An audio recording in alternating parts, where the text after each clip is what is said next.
Roses उगाना खास करके पॉट्स में, कंटेनर्स में थोड़ा चैलेंजिंग तो है, क्योंकि क्यारियों में लगे हुए गुलाब होते हैं, उनकी लाइफ पॉट में लगे हुए रोजेस से कहीं ज्यादा होती है। नमस्कार, आप देख रहे हैं गार्डनिंग एस्थेटिक्स। मैं हूं अनीता दिनेश। विंटर्स का जो मौसम होता है वो फ्लावर्स का होता है, और गुलाब को फूलों का राजा माना नहीं जाना भी जाता है। और कोई भी विंटर गार्डन बिना रोजेस के पूरा नहीं होता है।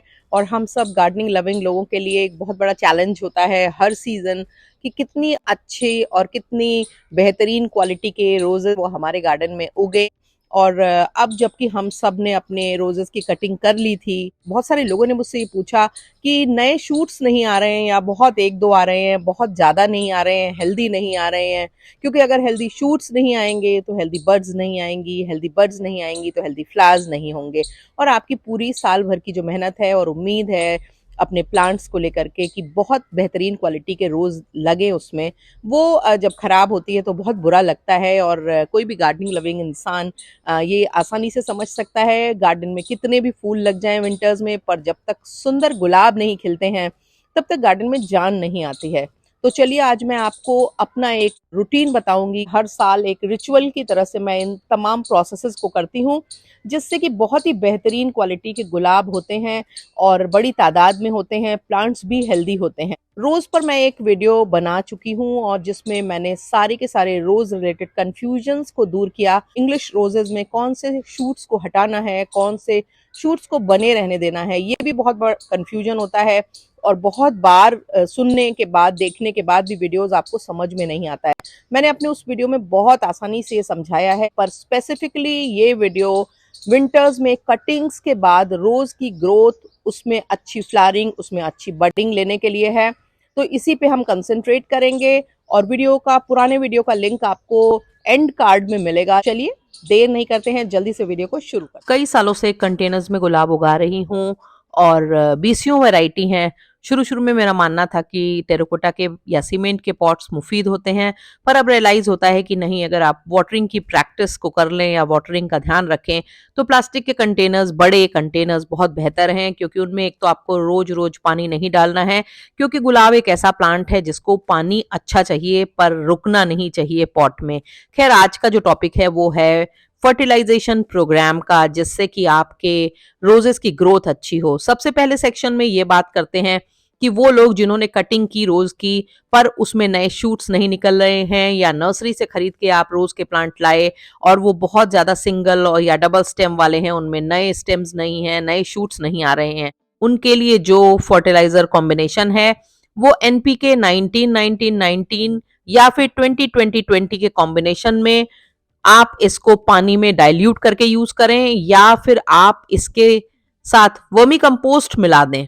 काऊ डंग मैन्योर मैं इसलिए रिकमेंड नहीं करती हूँ क्योंकि ज्यादातर जगहों पर पकी हुई अच्छी सड़ी हुई गोबर की खाद मिलती नहीं है, और जो आप अपने दूध वाले भैया से मंगाते हैं या आसपास की नर्सरी से लाते हैं वो ज्यादातर कच्ची होती हैं, जो प्लांट को फायदा पहुंचाती तो कुछ भी नहीं है, और कई बार नुकसान भी कर देती हैं, और कई बार उनको डिकम्पोज वो प्रॉपर नहीं हुई होती हैं, तो उसको डालना न डालना एक बराबर होता है।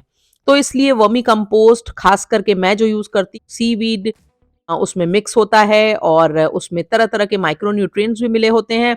आप सिंपल वर्मी कंपोस्ट ला करके ये चीजें अलग से भी डाल सकते हैं। तो आपको करना ये होगा कि आप एक पॉट के लिए एक 2 मुट्ठी वर्मी कंपोस्ट ले लें, उसमें 1 चुटकी एनपीके मिलाएं, 1 चम्मच माइक्रो न्यूट्रिएंट पाउडर मिलाएं, 1 चम्मच बोन मिल मिलाएं। इस सबको मिला करके अच्छे से अपने प्लांट में डालें। 2 वीक में 2 बार डालें, यानी कि 7 दिन में एक बार डालें, 7 दिन में एक बार। अब आपके प्लांट में प्रॉपर शूट्स दिखाई देने लगेंगे, और ये शूट्स पे एनपीके वाला कॉम्बिनेशन यूज करेंगे। तो फिर उसके बाद जो है आपको प्लांट को बढ़ाने के लिए कुछ डालने की जरूरत नहीं पड़ेगी, क्योंकि 2 डोजेस के बाद आपके प्लांट का रूट सिस्टम, उसके स्टेम्स, उसके नए शूट्स इतने प्रॉपर हो जाएंगे कि आपका प्लांट अच्छे से ग्रो करने लगेगा। बस ध्यान ये रखना होगा कि कई बार नीचे से भी शूट्स इंग्लिश रोजेस में निकलने लगते हैं, और ये शूट्स जो इस जगह से नीचे यानी कि ग्राफ्ट के नीचे से निकले अंग्रेजी गुलाब के फूलों में, तो वह ये मान लीजिए कि ये आपको निकाल करके हटा देने हैं, क्योंकि ये जो जिस पे ग्राफ्टिंग की गई थी उसका पार्ट होते हैं। और आपको इसकी जरूरत नहीं है, ये आपके प्लांट को खराब करेंगे और आपके प्लांट में फ्लावरिंग होना बंद हो जाएगी, क्योंकि धीरे करते करते ग्राफ्टेड जो पोर्शन है वो मर जाएगा और आपको पता भी नहीं चलेगा। बस आपको ये फील होता रहेगा कि पता नहीं कैसा पेड़ था, इसमें कभी फूल ही नहीं खिले। और जब आपको ग्रोथ बढ़ानी है, नर्सरी से लाए हैं, उसमें एक दो बर्ड्स निकली हुई हैं, क्योंकि नर्सरी में वो जल्दी फ्लावरिंग इसलिए करते हैं ताकि अगर बर्ड्स होंगी तो फूल का कलर दिख रहा होगा और ग्राहक उनको कलर के मुताबिक चूज कर सकेगा। आपको करना यह है कि फूल के चक्कर में नहीं पड़ना है, ला करके इसको, अगर आपका प्लांट कमजोर है, उसमें 2-3 स्टेम है, तो इस बड को हटा देना है बहुत बेदर्दी से, क्योंकि अगर आप फूल के चक्कर में पड़ेंगे तो प्लांट जो है वो वैसा ही वीक रह जाएगा। इसको हटाने के बाद 2 डोजेज ये डालने के बाद तीसरी बारी आएगी कि अब कुछ ऐसा प्लांट को फूड दिया जाए जिससे कि प्लांट में बेहतर बडिंग फॉर्म हो।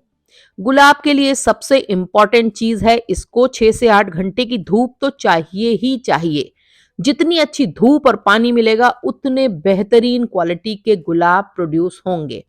तो इसलिए जहां धूप नहीं आती है, वो तो ये मान लें कि एक दो फूल तो खिल जाएंगे, मगर बड़ी तादाद में गुलाबों में फूल तभी खिलेंगे जब धूप इनको 6 से 8 घंटे की मिलेगी और पानी की एडिक्वेट सप्लाई होगी।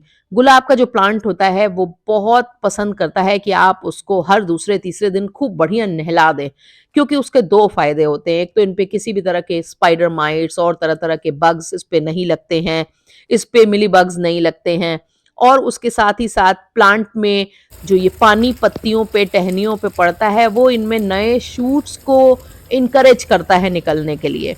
तो ये गुलाब की केयर का एक हिस्सा है। अगर आपके यहाँ मेरी तरह से पाइप के साथ पानी डालने की सुविधा नहीं है, तो आप इसको बाल्टी में पानी लेके मग से अच्छे से नहला सकते हैं।